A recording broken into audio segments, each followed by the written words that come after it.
Hi, welcome to the Gamesplainer. I'm Jeff the Gamesplainer, and today I'm gamesplaining Back to the Future.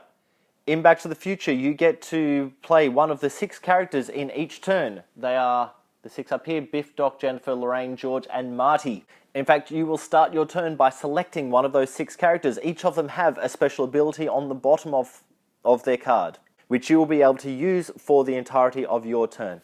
The aim of the game is to collect these tokens and get points for those tokens plus some other cards, which I'll explain later. Whoever has the most points at the end of the game wins. The game ends when 2 of these stacks are emptied. There are 3 cards in each stack. In order to empty those stacks and claim the tokens next to them, you need to present the correct characters in the correct years. So if I wish to collect this card, I would need to present 3 different cards with Biff, George, and Marty in 1955, plus I need to have a character in each of the other 2 time periods, 1985 and 2015. The way I would do that is by moving the DeLorean into the appropriate year and then playing cards out of my hand. Cards in my hand everyone starts with 4 cards. The anatomy of the cards tell you a lot of information. This card is Doc and Marty, so you can use this card to claim either the Doc or the Marty spot of the appropriate year. Now, Marty is shown in 1955. This is a 1955 card.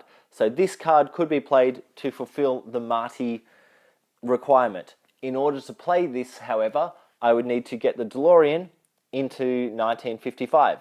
You'll notice the bottom right-hand corner has the flux capacitor marking. Sorry, I'm using terminology from the movie. If you don't know the movie, just look for this symbol down the bottom right-hand corner.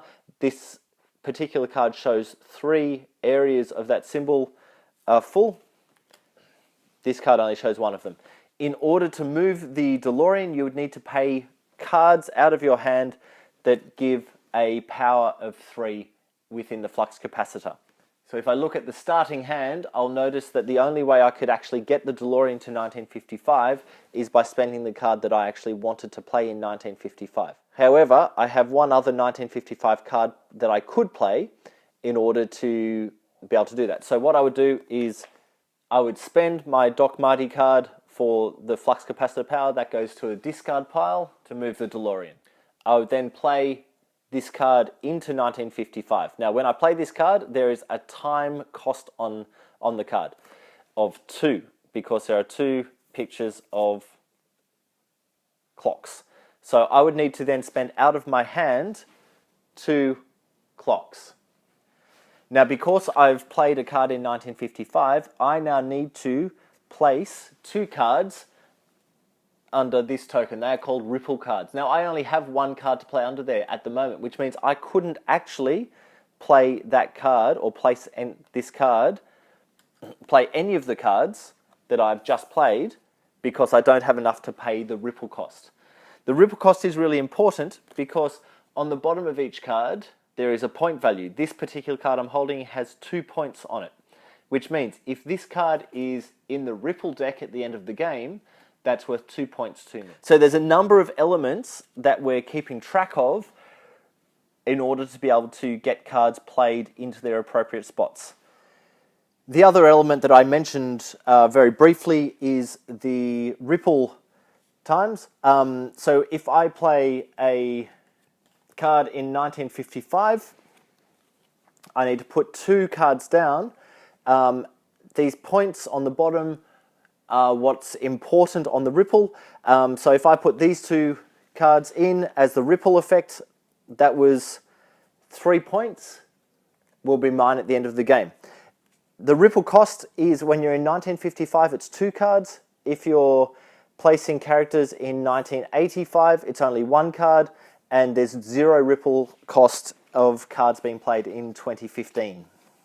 And that is thematically representative of how much effect on the future what you do in a certain time period does.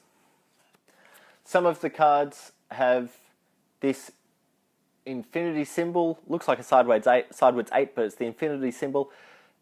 which means that the card can be played in any of the 3 time periods.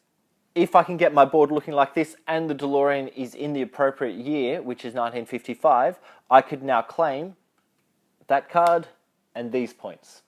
And suddenly there's a new event that needs to happen in 1955 in order for anyone to claim those cards. The other thing I can do on my turn instead, if I do not play any cards or fulfill an event, I could take one of these clock tokens. These clock tokens are worth 3 power on the flux capacitor, 1 point if you still have it at the end of the game, or 2 times. So in that example I used at the beginning where I didn't have enough cards to be able to pay the time and the ripple effect, if I had one of these, I could have used it instead of the card out of my hand to pay for the time. Or I could have used it to pay for the movement of the DeLorean, and so kept the card that I discarded for that. That was the action phase that I've been talking about. That's actually the second thing that you do in your turn. The first thing is the selecting a role. So let's talk through the roles really quickly. To start with Biff, you're able to steal a character card from another player. What that looks like, when you take Biff, one of the other players holds up their hand and you just take one of the cards and add it to your own hand. Doc allows you to move the DeLorean once for free. So you don't have to pay the cost to move the DeLorean between time periods. Now, something I neglected to state earlier is when you play a character card down, one of the characters on that card must be the character that you've chosen. So if I wish to play this Lorraine and Marty card, even if I'm playing it for the Marty ability, I need to choose either Lorraine or Marty as the character I choose in order to be able to actually play that card. So when we take Jennifer, she enables you to play any characters, even if they don't have any character cards, even if they don't have Jennifer on the actual character card. And it also costs you 1 less time to be able to play that character when you have Jennifer. So Lorraine allows you to move a character forward or backward 1 era. So you could move a character like that. Or then on another turn, you could move him to there. Even if he's not an Infinity one, so that 1985 could be moved forward or backwards. George allows you to draw 1 card, and then you can decide to discard 1 card to draw another one. And finally, Marty, the first character that you play, will cost you 0 time to play it, remembering that that character will need to have the Marty symbol on the card in order to be able to play Marty. Once you've done everything that you wish to do in the action phase, there's one thing left to do, and that is draw cards. If the DeLorean is currently in 1955, you get no cards back into your hand. If the DeLorean is in 1985, then you will draw 1 card.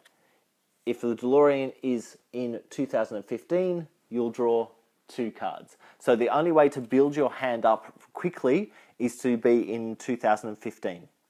But you'll also notice that the victory points for completing the events in each time period are different. So in 2015, it's only worth 14 points, whereas if you can do the first one in 1985, it's worth 18 points.